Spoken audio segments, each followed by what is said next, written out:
I got seas going right across my deck here now. I did not run up in his vicinity, but no, I didn't. So this is Goose 2. Roger. Thanks for that information, sir, and I'll get back to you if we come up with anything. Over. Hey, everybody, and welcome to another episode of Beyond the Breakers, a podcast about shipwrecks, loss, and lessons learned from maritime disasters. My name's Tanner, and I will be one of your hosts today, and I'll be joined as almost always by Taylor.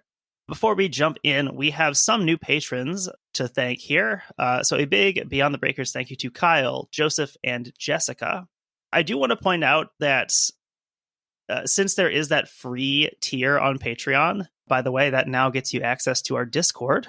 Just by joining for free, 100% free on Patreon, you can access the Discord. If you are a free member and you go to a paid tier, we don't always get an email about that. So if we have missed anyone, over the past couple weeks, we apologize in acknowledging our patrons. But if you're already a free patron and you bump it up, we don't always see that. But anyway, thank you for those of you who have chosen to support us on Patreon. For those of you who have not yet decided to join, there are bonus episodes over there. $3 gets you basically one bonus episode a month. $5 gets you two. We alternate now between doing main episodes and bonus episodes. So yeah, let's bring in Taylor. Taylor, how are you doing? I am pretty good. It's a bright, sunny Sunday morning. It's daylight savings. Is this the start of daylight savings times or the start of standard? I can't remember which one's which. I just know that we sprang forward, and I don't hate it. Like I'm ready for it to not get dark at 5:30. It is one of the weird feelings when you're awake when the time changes. It is one of those very bizarre feelings where you're like, oh, it was 12:30 and now it's suddenly like 1:30. Uh-huh. Let's see. So what have you been up to since last time we recorded? Oh, let's see here. As far as media goes, reading wise, I've started Empires of the Sky by Alexander Rose. It kind of chronicles the early battles between Zeppelins and airplanes. What technology coming out of World War I is going to develop into cargo and passenger companies. It's interesting, like the advantages that each one has at the time. As far as distance, like there's no airplane that could conceivably compete with a Zeppelin, but also Zeppelins could only hold, limited amounts of cargo and people, and they were expensive, like high overhead costs. I imagine Zeppelins are not quite as good at dogfighting either. No, but like they definitely strapped like guns and stuff onto them in World War One. Like that was an interesting read. They weren't as easy to shoot down as you would think, especially like early World War One, because they're literally faster than the biplanes and stuff that are going up, and they can't even get up to the height to engage the Zeppelins. It is a weird thing where, like, Zeppelins obviously had their vulnerabilities and flaws, especially when they're filled with hydrogen. But like, I think even knowing like a bit about Zeppelins, in my head, they're still just balloons. Mm-hmm. And like, that's a very inaccurate way to think of a Zeppelin. But yeah, in my head, they're so incredibly vulnerable, like one bullet piercing it and it just like deflates. And it seems like a terrible idea. Yeah, it's interesting reading about how much work went into countering Zeppelins. And like, really, honestly, they weren't dropping a ton of bombs and stuff. But the fact that they could just show up over any city in the UK and do it was such a psychological, weapon. I guess like an early version of like the V1 or V2. It's like, essentially, it's not going to destroy like a massive amount of stuff, but like it could kind of hit anywhere. But if it hits your house, it's still a problem, right? But then, they eventually develop better AA guns, and then like the incendiary rounds and things that are being developed, and that counters that pretty well. But there's all this potential after the war of, well, now we want to travel. Germans want to go to South America, as they do, which is real. That's a thing that happened. And this follows a lot of that. Some of the main characters we have are obviously Count von Zeppelin, and then later on Hugo Eckener, who kind of carries on the Zeppelin mantle. Count von Zeppelin, he loved Zeppelin so much that he changed his name to Zeppelin. Then on the aircraft side, we have Juan Trippe as kind of one of the main characters. And we actually talked about him in episode 141 about Pan Am Flight 6. Oh, yeah. Okay. I vaguely remember his name. As I was reading this book, a lot of that came back to me. I was like, this information feels really familiar. And yeah, a lot of it's in episode 141 there. So it's an interesting read. It's fun seeing how these things develop. We have not, I think I've probably got 100 pages left and we haven't talked about the Hindenburg yet. So I imagine it ends pretty quick. I imagine for a thing about Zeppelins, the Hindenburg is probably like the Titanic, in that a lot of people who are legitimately interested in Zeppelins as a technology are probably like, okay, I guess we got to talk about the Hindenburg now. Yeah, it's been nice that it hasn't even been mentioned. Like, we've talked about hydrogen and helium gases, but we have not talked about the Hindenburg. Honestly, that's one thing I liked about I'm finally reading that Caroline Finkel Osman's Dream cover to cover. I've used it as a reference in several of our episodes about the Ottoman Empire, and the fall of Constantinople to the Ottomans is covered within like the first like 50-60 pages, and not that much time is spent on it. And like I was very pleasantly surprised by that, because it's like that is one part of the Ottoman Empire's history that a lot of people know a lot about. And so in a book devoted to like the full scale of the Ottoman Empire, it was very cool that she spent minimal time on that, saying, okay, we basically know what happens here. Let's get to the interesting stuff. Yeah, I like that too. Other thing I've done lately is I saw the new Captain America movie last weekend. Boo. Yeah, not normally the kind of thing that I would want to do, but went with some friends and my son, so kind of had like just a guy's day while the girls did some stuff. Is this going to turn into, did you listen to the most recent, or one of the most recent Minion Death Cult, The Fishing Trip? Yeah.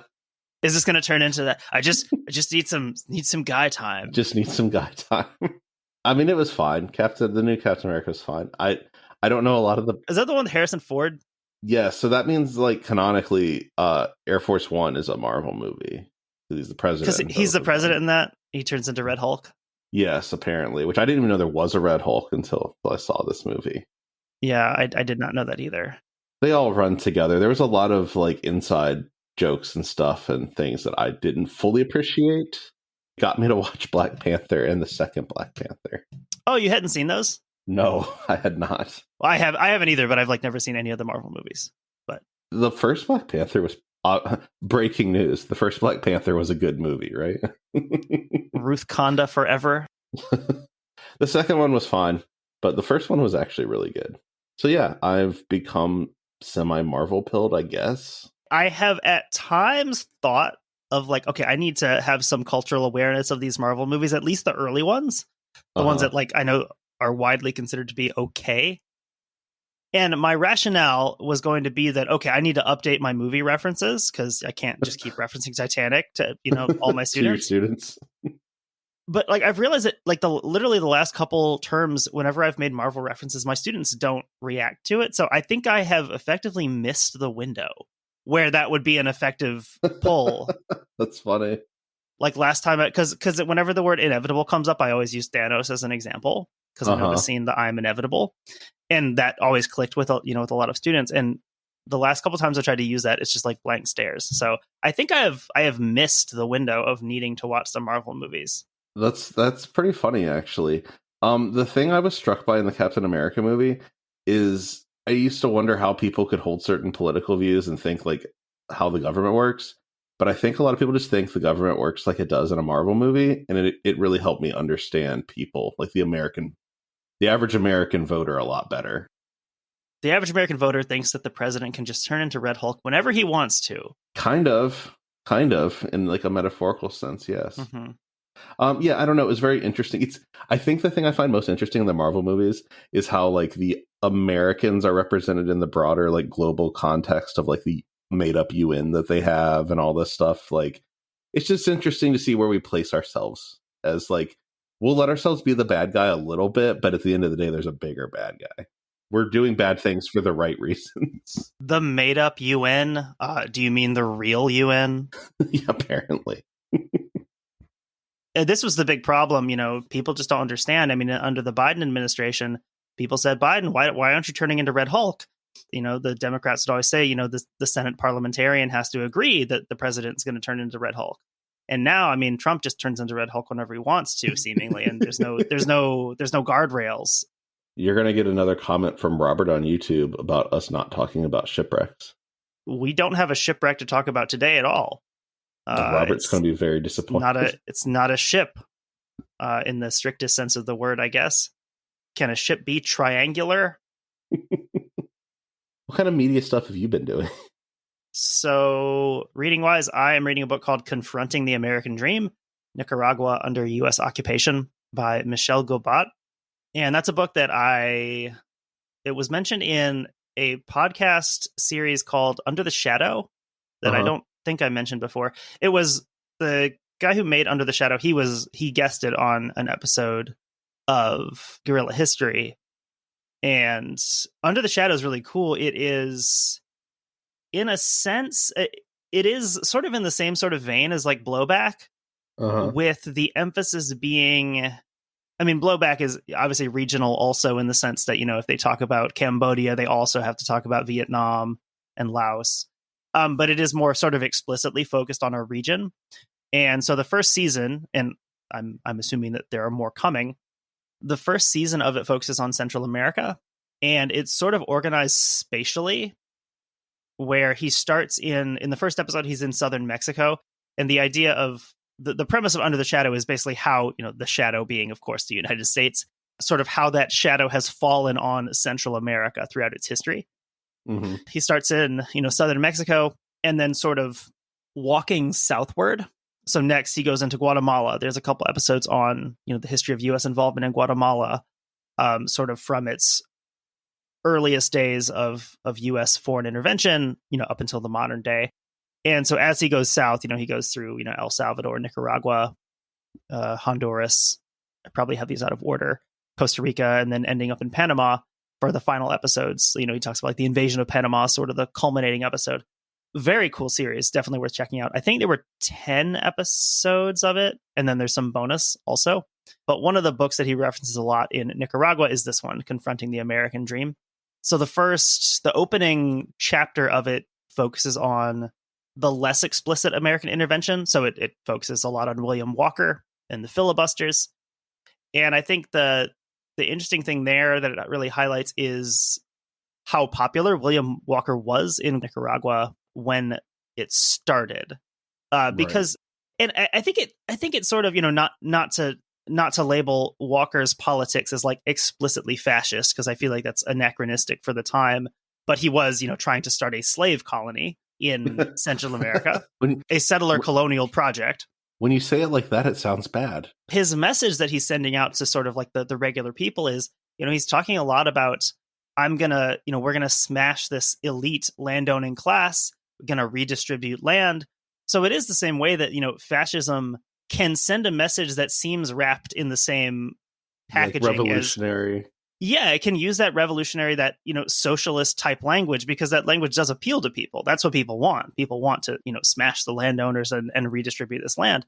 That makes him very popular with the public, even with certain strains of like the elite in Nicaragua, the liberal elite. And so he kind of comes to power on this wave of popular support. He's not necessarily seen as an invader at first. He's a guy that a lot of people want to be there.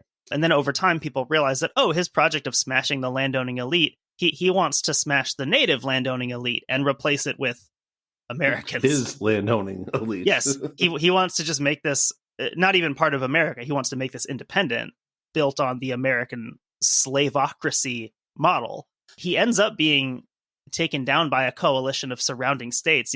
Nicaragua itself doesn't participate all that much in the ousting of William Walker. It's a collection of the other states that end up kicking him out.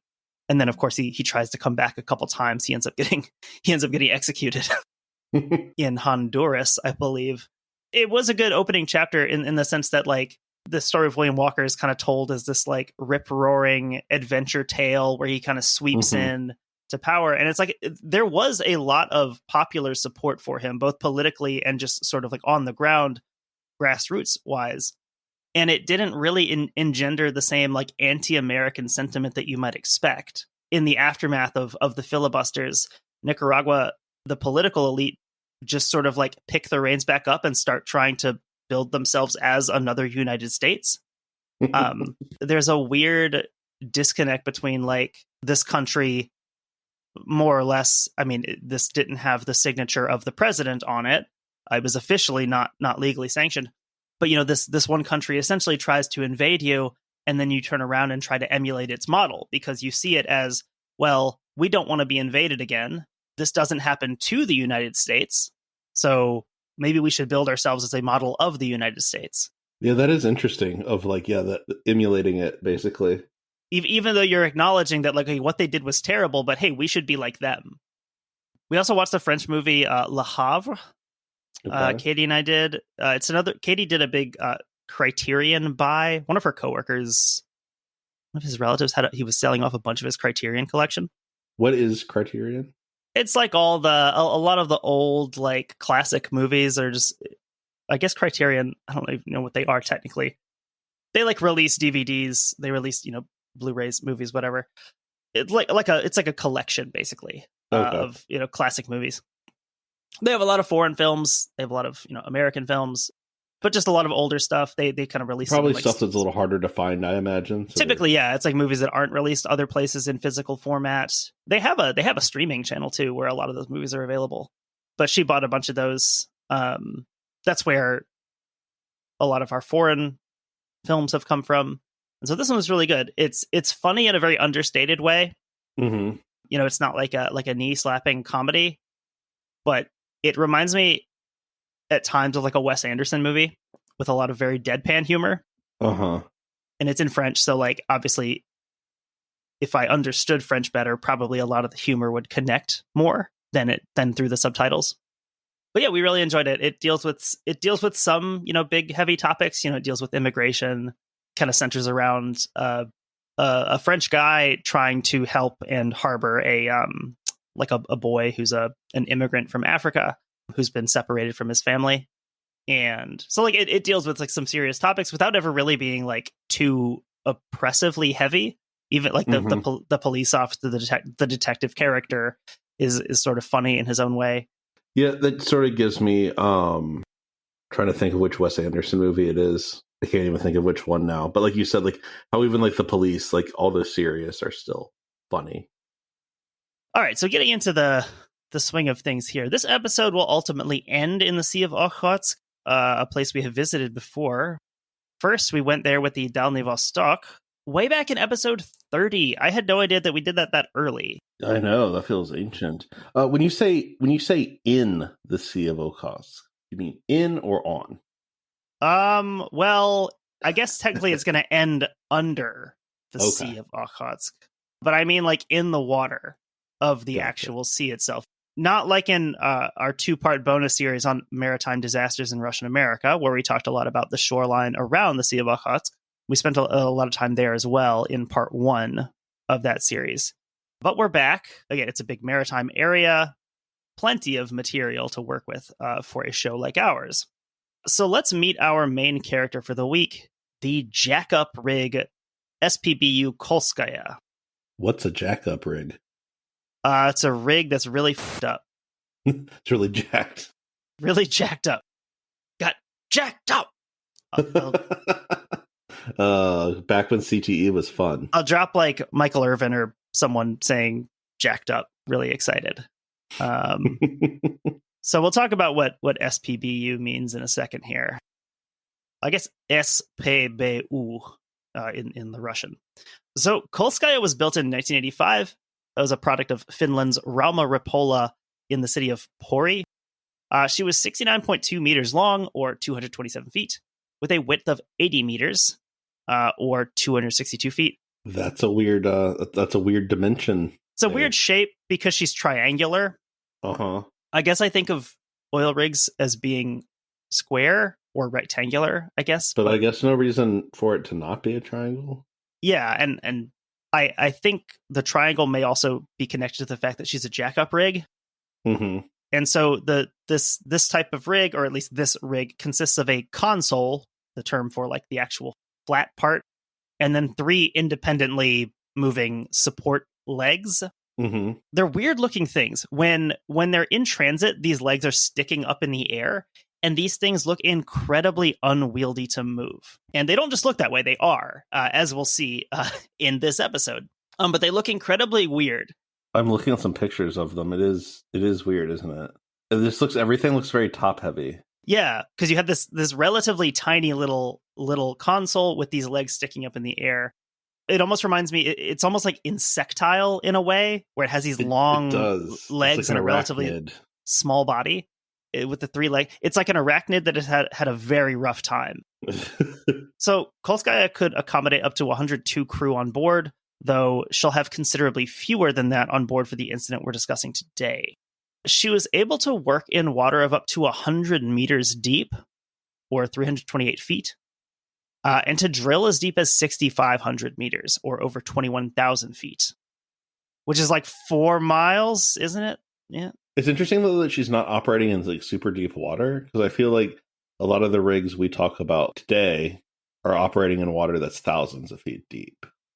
Yeah, and that kind of gets into like what the Jackup rig is for. Okay, that makes sense. It's doing something different than like a deep sea rig would do. Yeah, so this term Jackup rig, it's sometimes also referred to as a self-elevating oil rig. And actually, this is what the SPBU in her Russian name stands for. It stands for Samopodyomnaya Burovaya Ustanovka, a self-elevating drilling platform. Some of the sources also include the word plavuchaya in there with it for the P, which means like floating, which doesn't seem accurate for what the Jackup rig is, because it's not one of those like semi-submerged oil rigs that we've talked about, like with the Ocean Ranger. Yeah, yeah, that's what I'm thinking of, but I'm thinking of like deep sea stuff, I guess. This thing sticks into the seabed with these long legs. When they're not sticking up in the air, they're sticking down into the seabed. I mean, that kind of makes sense, though. Like it's more drilling focused rather than sea focused. Yeah, absolutely. So that does make her quite a bit different from the previous rigs we've discussed. You know, the Ocean Ranger, she was a self-propelled oil rig. You know, she could move herself without the need of an external tug or a heavy lift vessel. And that's not the case here. Right. So all my information about Jackup rigs is coming from rigzone.com. The page You took a little time off of uboat.net. The page titled, How Do Jackups Work? So most Jackup rigs are not self-propelled, including our main character today. So they do need outside assistance to move from place to place. They can be towed. Can should be in scare quotes and italics here. It is physically possible to tow them, but they are usually transported on barges when moving over any sort of serious distance. Okay, that makes sense, I guess, because it's not, again, like it's not designed to float, right? Necessarily, like it's designed to be stationary. Yeah, it's certainly not designed to be moving in the water very much.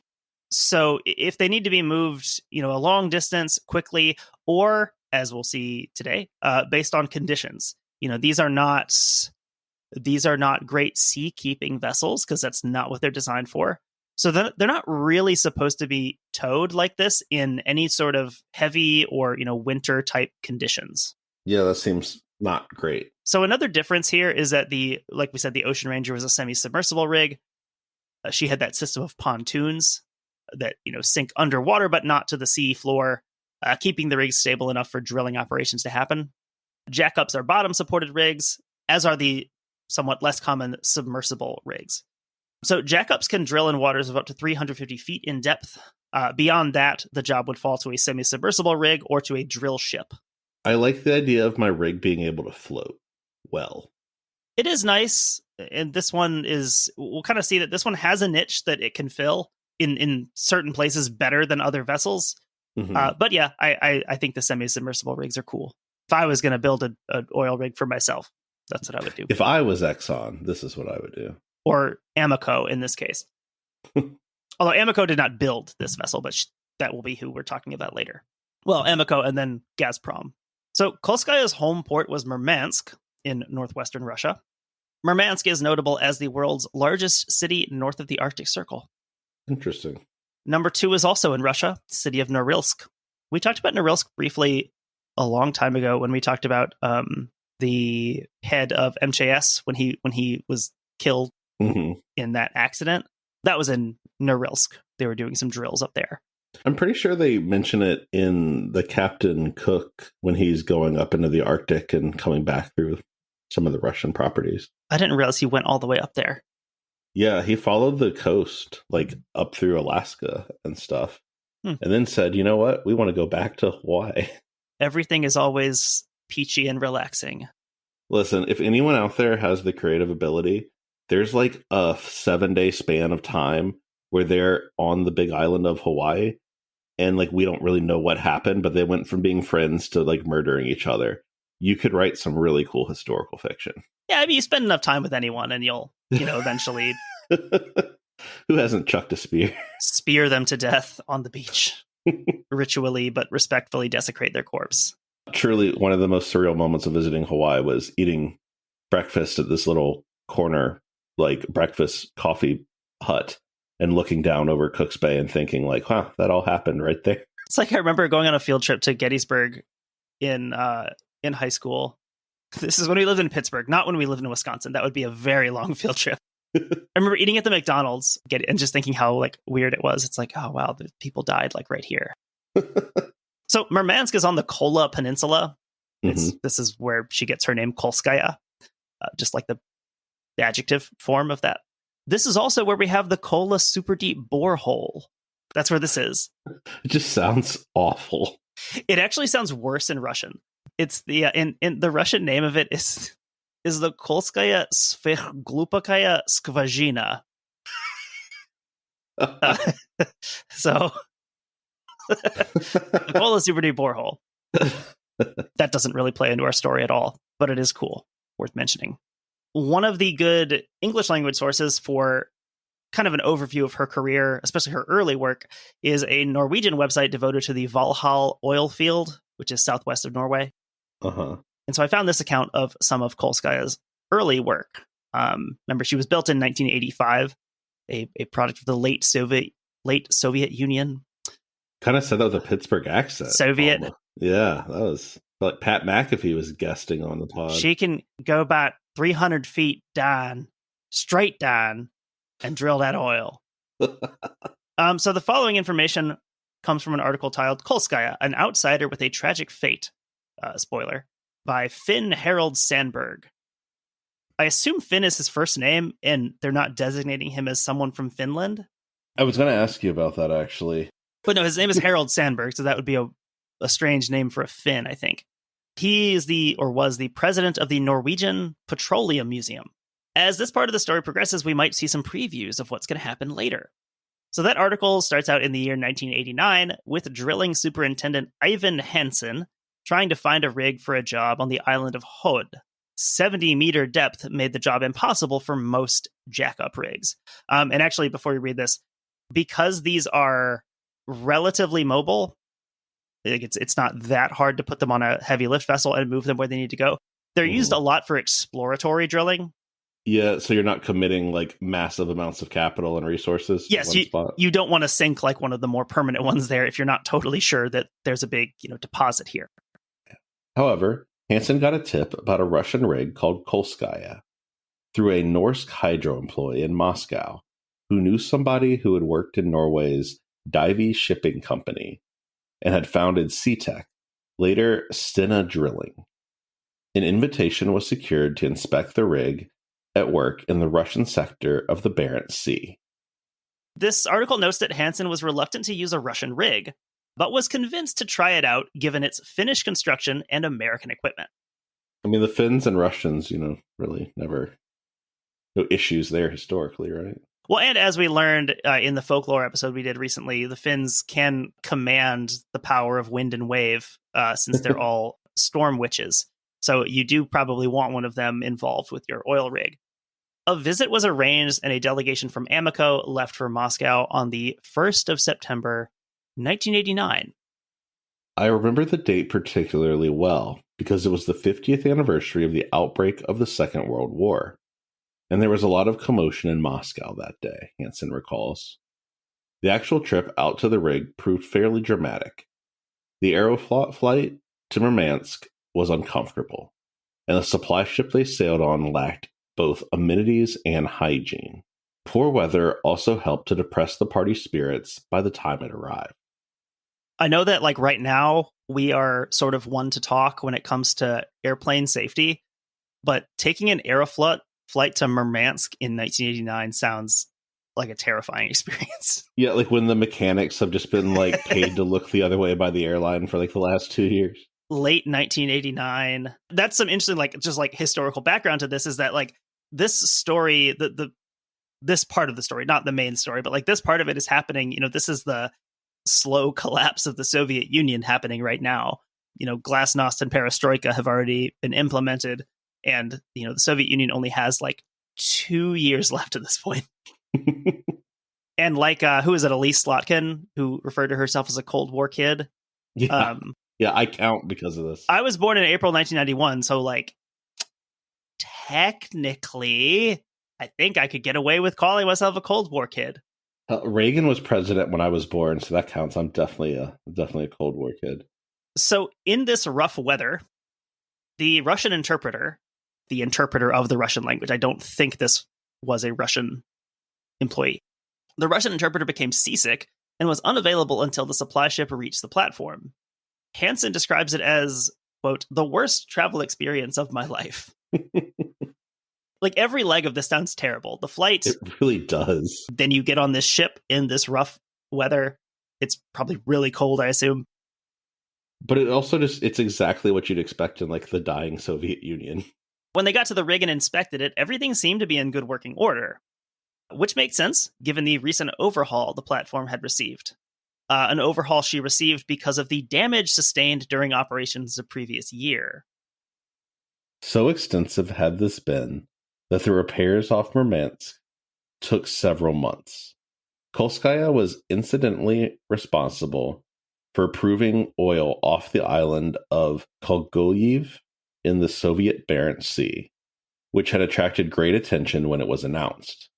After Hansen returned to Norway, he recommended the rig to his American boss. Not unexpectedly, the latter expressed clear doubts about using a Russian unit. So it is interesting here also, like this, given this like late Soviet era, and I don't know the ins and outs of how this worked, like the legality of all this, but like you're seeing this where you have like Western companies contracting with Soviet companies. Mm-hmm. I don't know how that works, but obviously this is something that wouldn't have been probably possible much earlier. Whereas now, when the Cold War is essentially over, you do see more of this opening up, which you know does nothing but good things for the Russian economy and you know Russian life expectancy. I think it's interesting that it's oil where you kind of get the first working together because it's something where everyone needs it and everyone makes money. So it's like, yeah, like this is how we'll work together first. So ultimately, Hansen's recommendation convinced his boss, and a contract was awarded to SeaTech. The rig was chartered by Amico, who also brought on some Russian crew who were already familiar with the rig. The article describes this as a, quote, cheap solution which fitted well with a tight HOD budget. Always great when it's a cheap solution. Buying a cheap Russian solution to your problem. So the challenges of operating and specifically transporting the unit became clear almost immediately. The weather was very bad when the tow began on 13 December, with the Soviet authorities using only 2 supply ships as tugs. That quickly proved inadequate. Wind strength increased sharply off the Kola Peninsula, and the towing cables parted. The rig drifted rapidly towards land, and the position became critical. Less than a kilometer from shore, Mayday calls were sent, and the rescue service dispatched a helicopter to take off the crew. The latter were working feverishly to avoid a grounding and to lay out the anchors. Waves were breaking right over the rig when the helicopter arrived and lifted off 7 crew, mostly women. Fortunately, the rest managed to get the unit under control and moor it, reported Radolf Patterson, the Norwegian pilot on board. It spent some days off Kola before we would continue the tow towards Norwegian waters. As the tow continued, the rig almost experienced another disaster when it nearly grounded in a storm off of Troms County, Norway. The wind caught the rig's high legs and forced it directly towards land. 15 crew had to be evacuated, but the outcome was fortunately better than many had feared. As it was about to go aground on the rocks along the Troms coast, Kolskaya was rescued by Hydro's supply ship, Ocean Viking. A Russian tug also helped save the rig. Something that I will repeat basically for the rest of the episode. When I first saw this part, I read this article after I knew, how the story ended. And my first thought was, oh, is this how they found out that this is a bad idea to tow this vessel? Oh, they learned something here. And the answer should be no, because in the manufacturer's documentation on this vessel, one of their very clear instructions is do not transport this under tow in winter conditions or heavy seas. So this is something that should have been known already. This maybe is what, maybe this was a useful demonstration of why, because they almost lose the rig twice just getting her to this job. So we'll see that again, but this should not be a surprise to anyone who's operating this, that this is difficult and dangerous.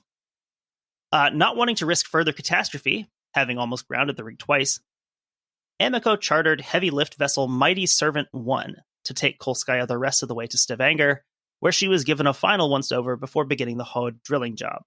And see, here we have the solution. Transport it on a heavy lift vessel. Spend the money. Yeah, spend the extra time to get it out there, spend the extra money, get her there in one piece and, afloat.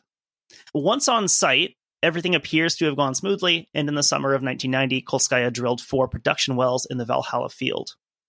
After this job was complete, she was towed to Denmark and then contracted to a Dutch company.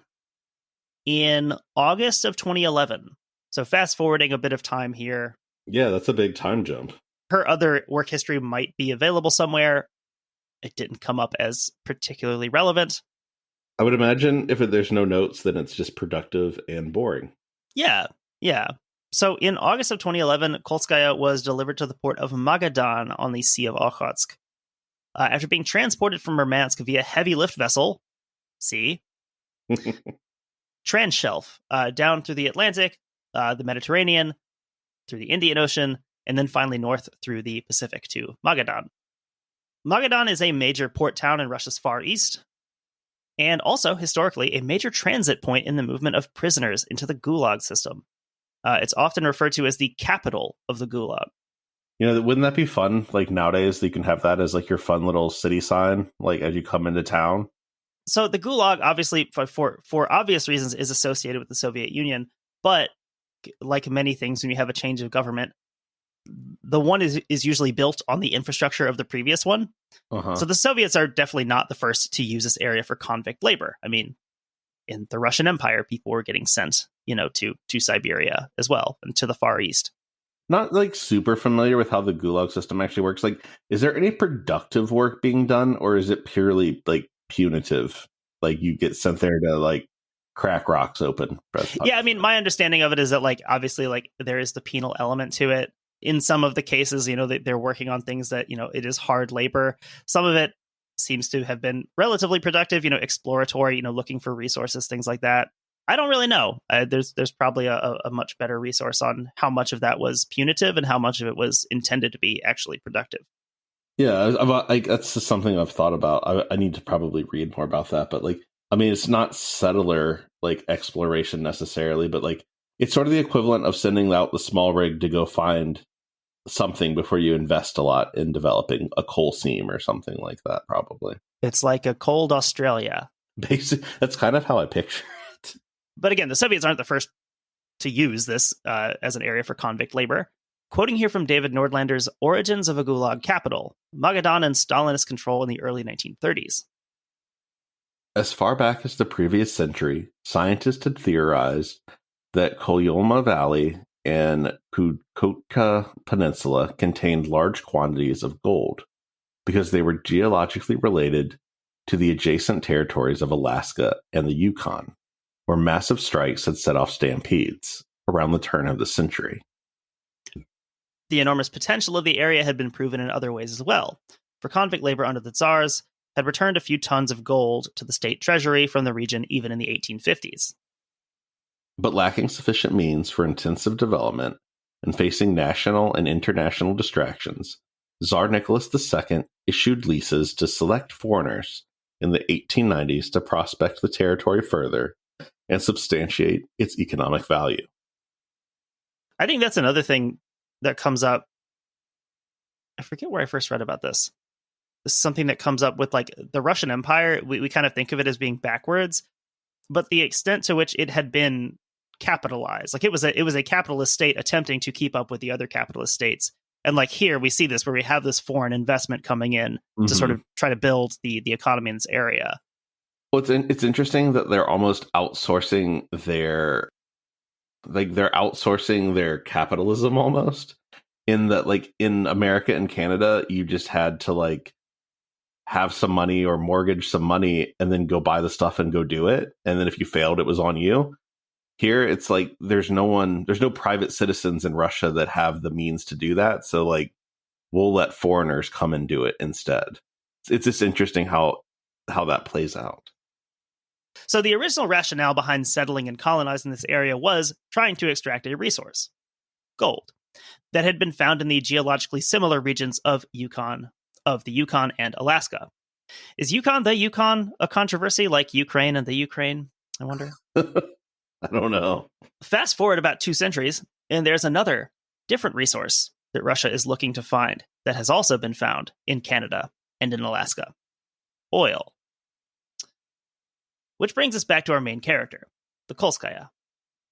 In terms of her operation, she was owned and operated by AMNGR, is how I'll usually refer to this company, because the full name is Arctic Morneftgazrazvedka.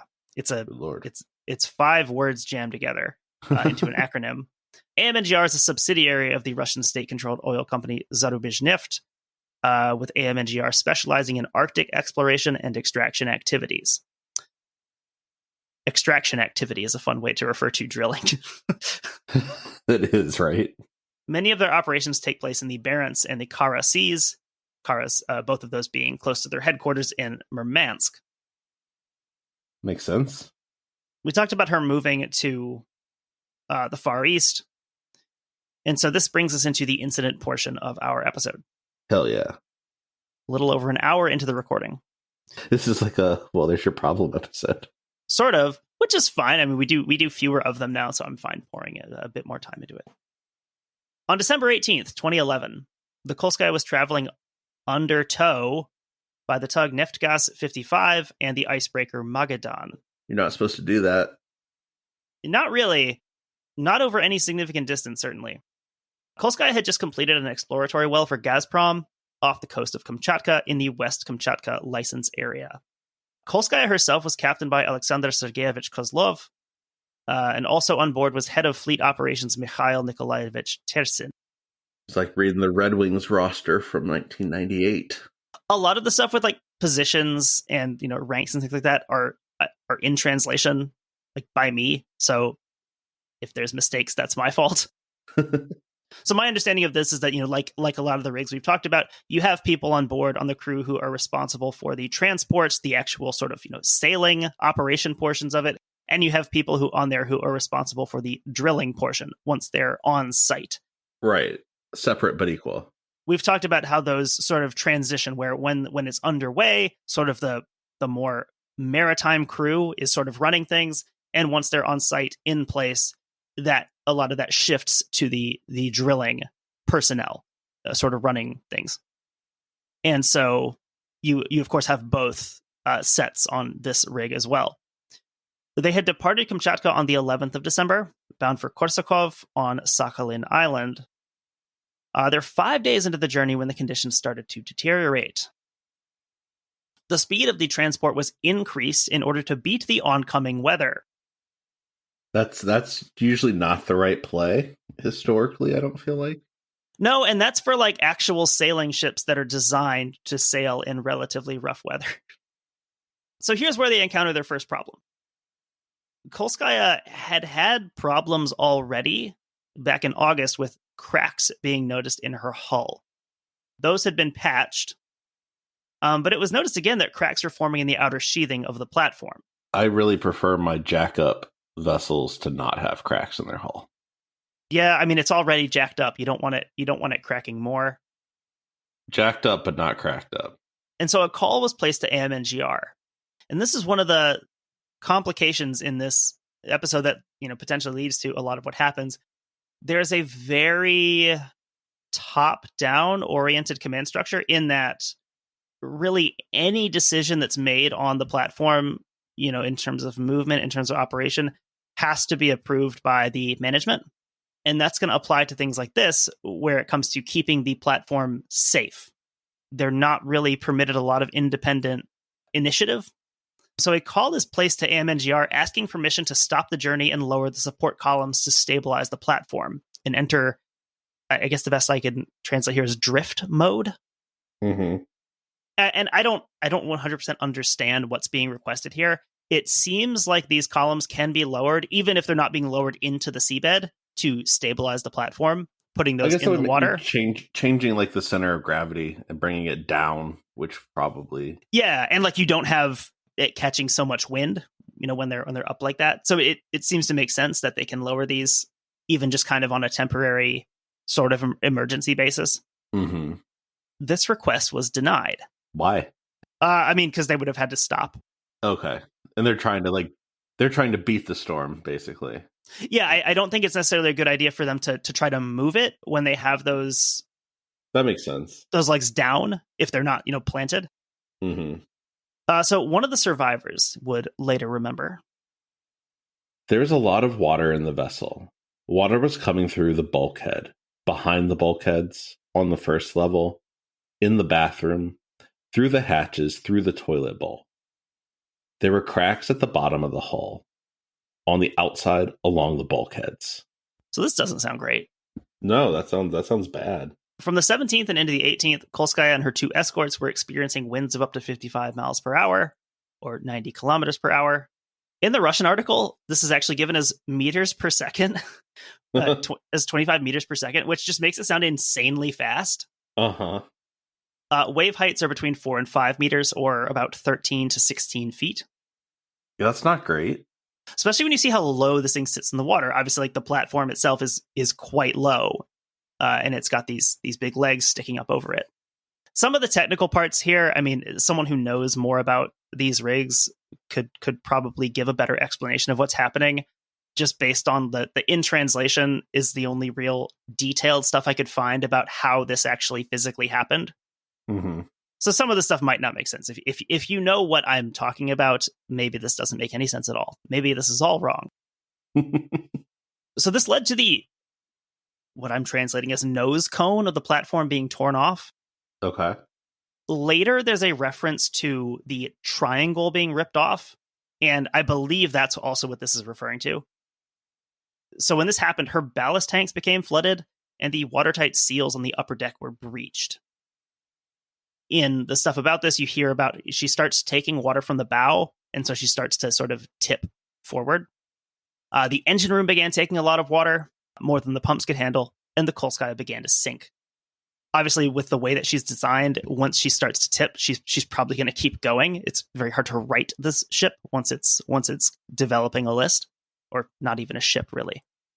So at this point, the Kolskaya was about 200 kilometers, or 124 miles off of Sakhalin Island, in waters with depths of over 1,000 meters. Yeah, that's not a great place to be. Nearly 3,300 feet. Ownership finally did give permission for the platform to lower its support columns for stability, but this was no longer possible.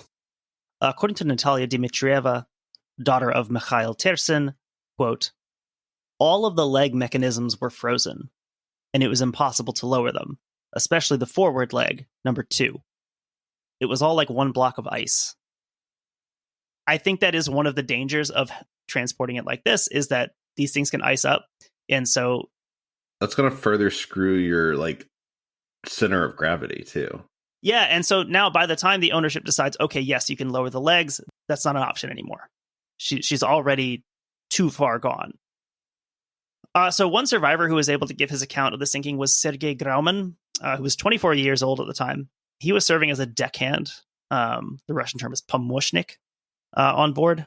I'm choosing to translate that as deckhand. That might not be totally accurate, but helper is what it means. His father, Richard, was also serving on board the Kolskaya. At the time of his interview with Life News, Sergei did not know whether his father had been saved or lost in the sinking. We were caught in a storm. The triangle began to get ripped out of the rig, and a portal was knocked out in the galley. Water started showing up everywhere. We did what we could to fix the leaks, but the bow started going under, and we sent out the SOS. We got ready in the break room, and it was reported that a helicopter was coming for us all. At first, there was no panic. We believed in the rescue. That SOS call was finally sent at 9:24 local time, despite not having received permission to do this from management, which, I mean, fair. The notes say men, that should say crew, because it's not just men on board. Yeah, I was actually surprised in that earlier report that something they evacuated like 7 crew, mostly women. I guess that is one thing the Soviet Union was fairly decent about, is women in these kind of jobs. I won't say entirely, because I don't know that that's true, but a lot of the female crew on these, they are filling, I guess, what you would call more traditional feminine roles, in that, they are doing a lot of the, they're Cooking. working the kitchen staff. These are rigs that these people live on. So there's a lot of things like Laundry. A lot of them have the title of, like housemaid, things like that. But I feel like those jobs get done in Western countries, but like by men. Right, exactly. So like there is a I guess a surprising gender diversity on these rigs. I was a bit surprised by that. So the crew separates into groups so that they could more easily be evacuated when the time came. So when the helicopter arrived. In the meantime, the portside lifeboats were prepared in the event that the vessel didn't make it that long. And from what I saw, these are pretty modern lifeboats. The more full enclosed orange, like more of a survival pod type situation. Yeah. So continuing from Sergei Grauman's story. Suddenly, some people went out to the console. We asked, what's happening? They told us that the rescue helicopter had been canceled. Here's where the panic started. Everyone gathered in a corner, and then there was a heavy list. The rig tilted over. It all happened like a movie. People were scrambling towards the stern in order to jump into the water. Everyone was screaming. So the area where the rig ultimately capsized was about 440 meters deep, around 1,440 feet. Grauman was unable to find a handhold and ended up in the water, which at the time was around 0 degrees Celsius. So this water is only not frozen because it's salt water. Yeah, I mean, it's December in the Sea of Okhotsk. So it's some of the coldest conditions you would reasonably be operating a vessel in. Yeah. Grauman would be in the water for around 4 hours, at which point tugs arrived on scene and began rescue operations. Obviously, surviving in that water would not have been possible without the survival suits that the crew had available. I think that's such a good example of, honestly, I feel like nowadays survival suits are far more important than lifeboats or something like that, because you see a story like the SS Milwaukee where the lifeboats are irrelevant because everyone freezes in the lifeboat because it's in the conditions just like this. Whereas you can be in the water, but if you got that suit on, you have a chance. Yeah, like the survival suits, I think, in the process of making the show, these modern survival suits, I think, are the coolest innovation that we've come across. They are absolutely amazing what they can do in terms of extending survivability of these things. Something that, before these existed, like you would have, a minute or two if you were extremely hardy, in these types of conditions. Extending this out to like a matter of hours that you can survive. Mm-hmm. More here from Grauman. I tried to stay afloat so that they could catch sight of me. The waves were very big. They were overwhelming. Around the ship, there were people floating, but they didn't show any signs of life. They weren't able to pick them up. They were looking for survivors. So Grauman was taken on board a rescue helicopter in a state of shock and brought to the hospital at Nogliki on Sakhalin Island, where he would give his first testimony about the sinking to investigators. So again, like that, getting pulled out and not really knowing what has happened to any of their other crew members, in this case, not knowing what happened to his dad. During the rescue process, in the immediate aftermath of the sinking, 14 survivors were pulled from the water. This is all the people who would survive this. 16 bodies were recovered and 37 remained missing, for a total of 53 dead in the sinking of the Kolskaya. There was a total of 67 on board. Later in the search operation, the effort would be joined by 2 Mi-8 helicopters from the company Aviashelf, as well as 1 IL-38 Dolphin maritime patrol aircraft from the Pacific Fleet. And despite this aerial search, no additional survivors were found. The following day, an Antonov 74 from MCHS's Far East Aviation Rescue Center arrived to assist with the search. During this search, 1 empty lifeboat was found, but no additional crew could be located. So we have discussed in these drilling operations how the crews are divided between drillers and sailors. In this case, the sailors had a much higher survival rate than those from the drilling side of the operation. Is that because they're actively participating in what's going on? That was one explanation, is that a lot of this could be the fact that since the vessel is under tow, it's in transit, a lot more of the sailing side of things are going to be, up and alert and on duty. Plus, I mean, you've got to think that training and preparation wise, someone who's trained as a sailor likely has, more experience, more practice with, just putting on a survival suit. Yeah. That kind of thing, like getting it things done like quickly. that. Whereas if if your specialty is in the drilling aspect of it, maybe this is your first time out on a rig. Maybe it's your first time out on the water. Right. There's a lot of factors there that makes sense why that distribution would be the way that it is. So in terms of the investigation, a criminal investigation was opened under Article 263 of the Criminal Code of the Russian Federation, which covers violations of traffic safety rules in the operation of rail, air, sea, and inland water transport, and subway. The primary rule being violated here was that the rig was not to be towed during heavy weather, in ice, or in areas exhibiting wintry conditions. It seems like that was a known thing. Yeah, it certainly should have been. And, probably was. It's like we said, if the idea is that, we just have to get it here. It's just, it's just a few hundred miles. Why not just tow it? And here we see why. I'm sure it's like anything else too. It's like, well, we've towed it a bunch of other times and nothing bad's happened. We only almost lost this multiple times before when it was towed. But that was a different company, so maybe they didn't know anything about that. So a note here about some of the videos you'll see on the sinking on YouTube. So there was one very good one that I'll include in the notes. It's about 13 minutes long. That was very useful. It's in Russian, but it has pretty good English subtitles. So if anybody wants to check that out.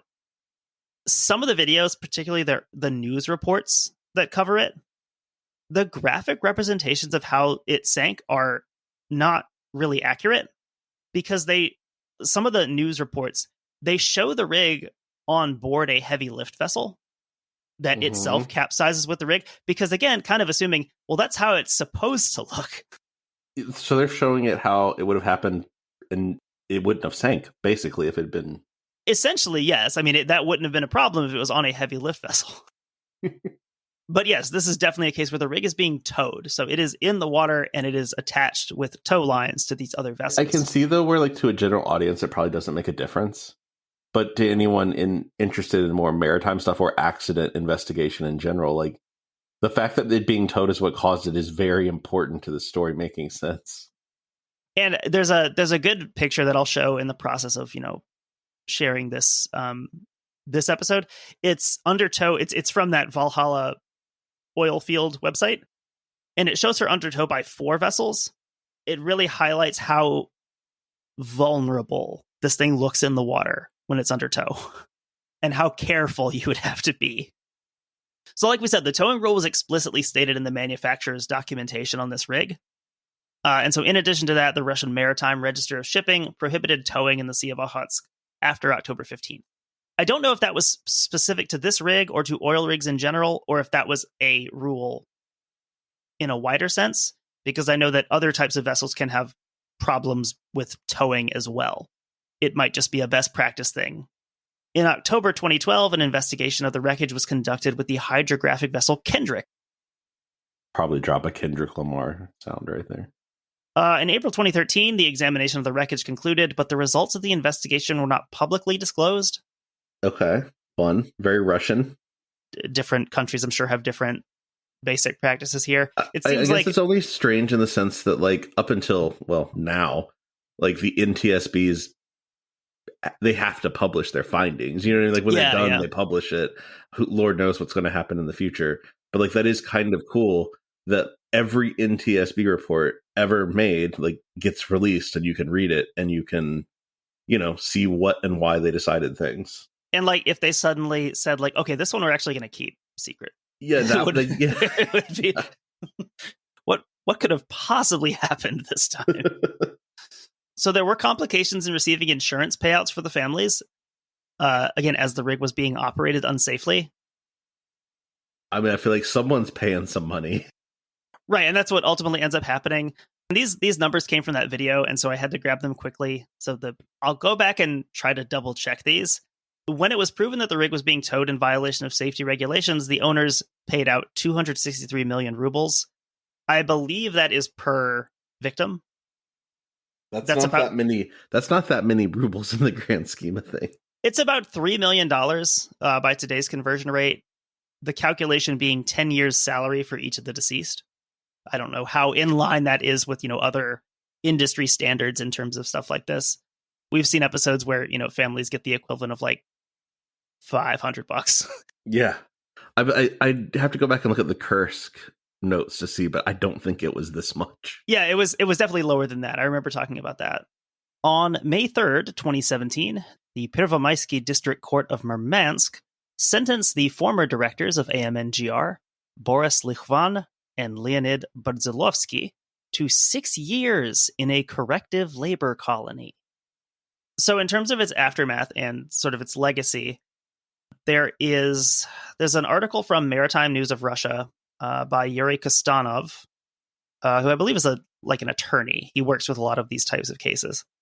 It includes some remembrances of those lost on the Kolskaya from their loved ones. All of these are translated, again, by me, so if they're clunky or weird, that it's my fault. I've selected, I think I included most of the ones that are in the article. And there's a few I'll just add in post because they were really long to type.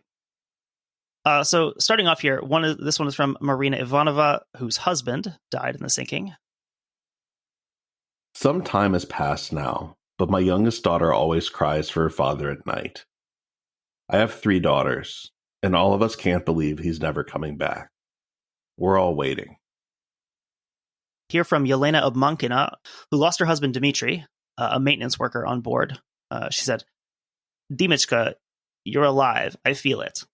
I loved you. I love you. And I will always love you. How I miss you.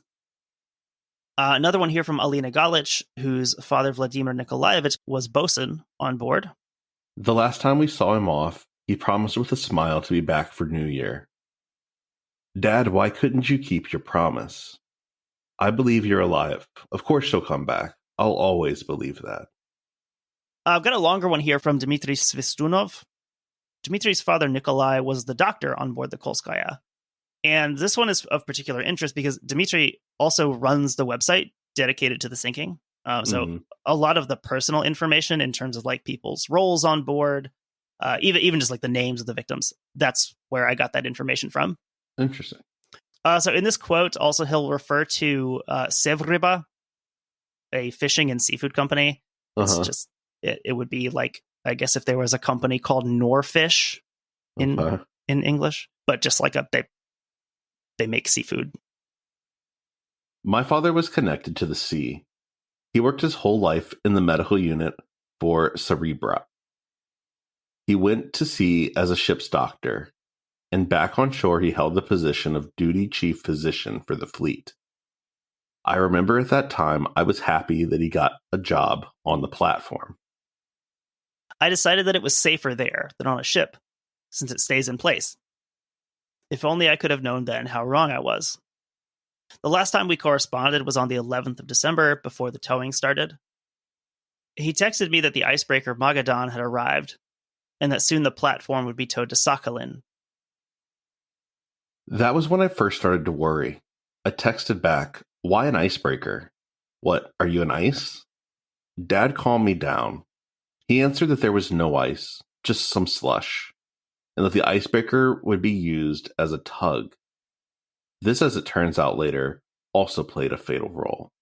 An icebreaker is a bad tug, and as a rescuer, no use at all.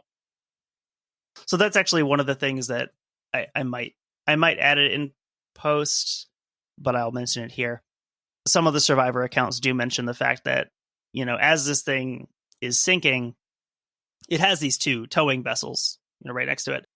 And as the icebreaker is sort of trying to approach to try and rescue people, that actually ends up killing several people directly because of, you can't really control those things. The sea is sort of unpredictable there.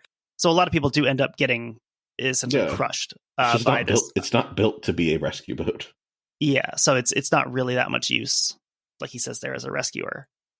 Also, I translated that as text because, like in the Russian, it uses the verb napisать, just like to you'd use it for like writing a letter. Also, so I mean, it could have been an email they were communicating with. It made it sound kind of like instant communication, so I assumed they were texting here. I think the thing about the texting, and when we do these more modern stories, it always makes it feel more real when it's something like a text, because you could see yourself being in that situation versus something from like the 1930s when it's like a handwritten letter from a week ago. Like, yeah, the way that you're able to like instantly communicate in the modern world in some ways makes it more tragic.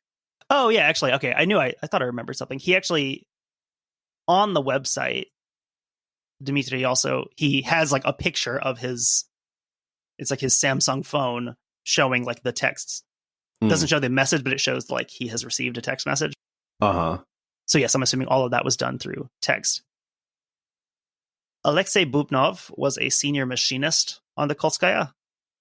His son Vladimir remembered simply, "My father was my hero." We have a longer bit here from Alexei's brother Oleg. We found out from the press how Alexei died. In the words of the survivors and the sailors from Nevskas 55, they all talked about the mechanics who saved others instead of themselves. Our parents wrote to AMNGR to find out the details, but no one answered them. Now I want to contact MCHS. Maybe they can tell me about my brother. My brother worked for AMNGR for 25 years. There's only one entry in his work history. But on the Kolskaya, he was only on his second run, and his last. He was 47 when he died. My brother was very hardy and resistant to stress. He never panicked.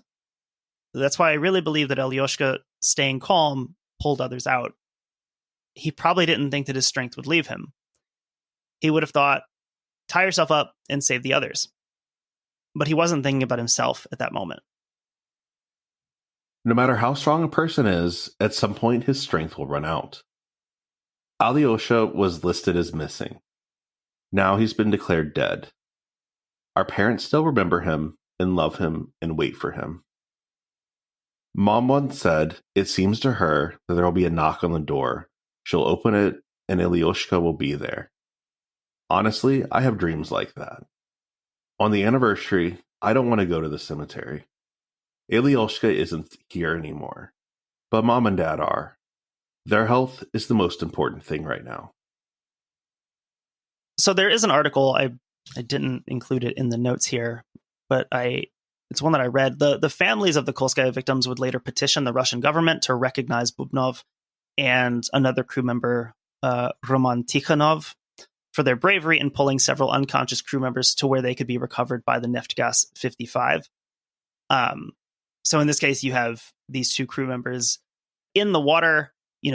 I believe there's lines that have been thrown out of the water, and they're tying, their unconscious crewmates off to these lines so they can be pulled up, obviously at the expense of their own survival.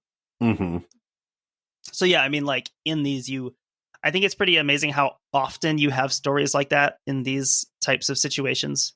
It is obviously an extraordinary, superhuman feat of bravery, but you do see it a lot. I mean, it's a bad situation, but there are those very inspirational moments of like, this is what humans do.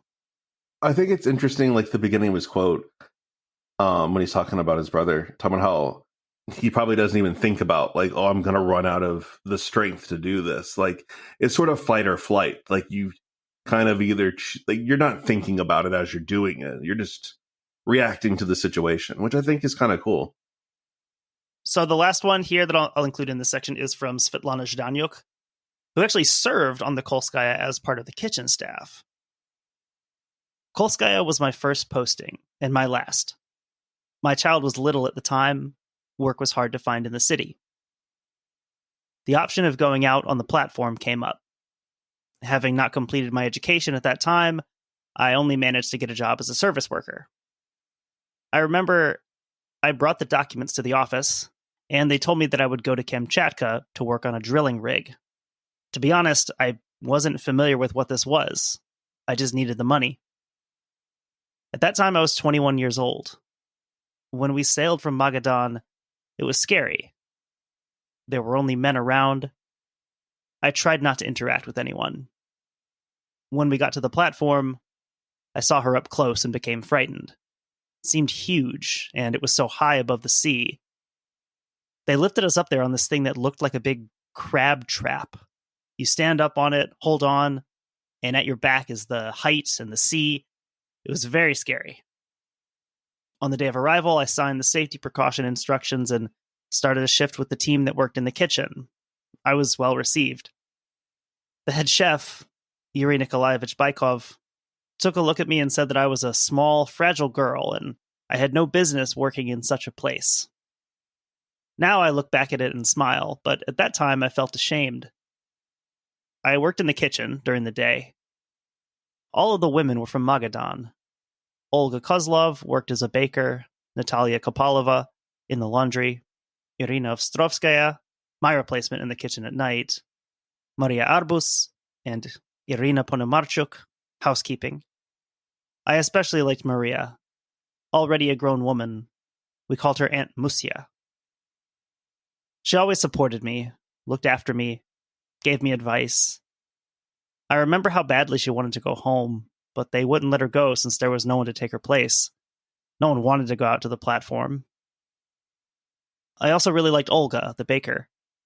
She was interesting. She was funny. I'm not saying that the others were bad, I just was a lot closer with these people. Lyosha Bakanov, a good guy, straightforward, funny, positive. We worked together in the kitchen.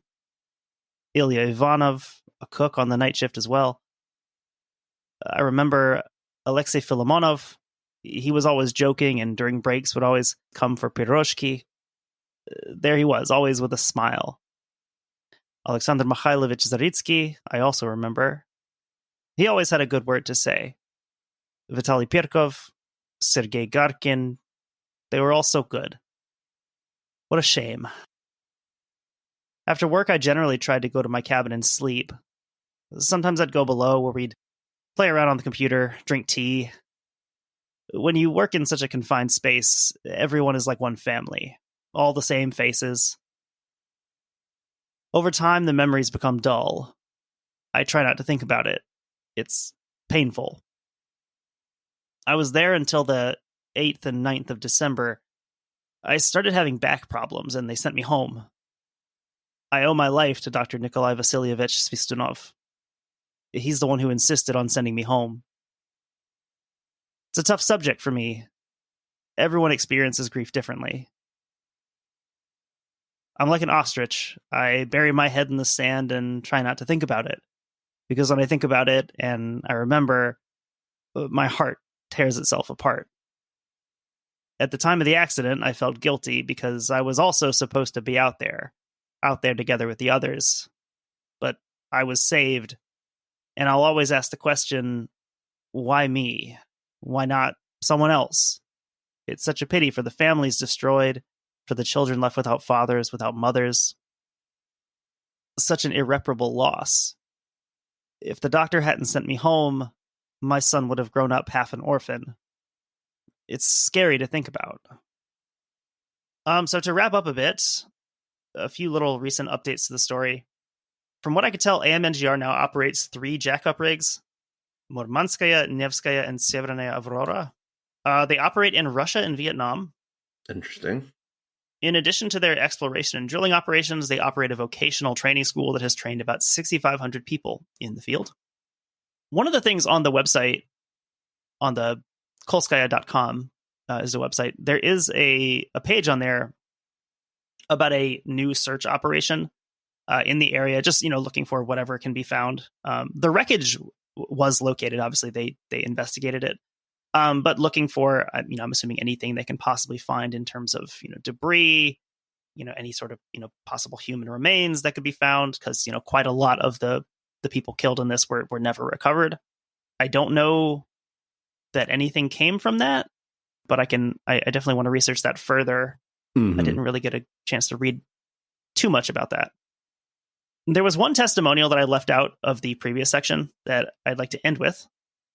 It's a poem written by Igor Kozlov, the brother of Kolskaya's captain Alexander Kozlov. Dedicated to Captain Alexander Kozlov, my friend and brother. My friend, I know. You wouldn't go out in a storm. There's a hole in my heart. It's pouring out on the rig. Through storm clouds, snow, like the buds of the willow. The sea has taken the best. The sea has taken the truest. To a land where it's bright and dry. To a world where all are alive. Do you hear the tugboats screaming? The cables snapping like veins? Let it flood the holds. Let this gloomy storm on the icy sea drown out the grief. There's no need to bury you. The sea cradles your body. The sea. It's a reward. Is there any higher reward? I think that poem is, obviously it's like touching because of the situation, but I think it's also indicative of, there is a, just in terms of the culture, there is a big Russian emphasis on poetry. And like, to an extent, we learn some poetry, in American schools, but it's not really a point of emphasis outside of school. Right. Whereas like poetry does occupy a bigger chunk of kind of the cultural sphere in Russian culture. Mm-hmm. It is something that, you're on average, your average person on the street will probably have a better knowledge of, Russian poetry than your average American would of American poetry. It's just Europe in general. It's like all the soccer teams learning their like paragraph long chants and stuff. Yeah, it's just kind of like a bigger part of what you just kind of get from the culture. Whereas like, for us, poetry is somewhat more of a niche interest, if someone's really interested in poetry. And so I think the fact that he expressed those feelings in a poem is really interesting. And I think it's a cultural glimpse into how these things are expressed. I'm assuming he's a non-writer. Like, you know what I mean? Like, right. I guess it's like the average person is more likely to compose a poem, I guess, in Russian culture. Yeah, I guess we could say that. Like, it is a slightly higher. You're always at a slightly higher risk of a poem.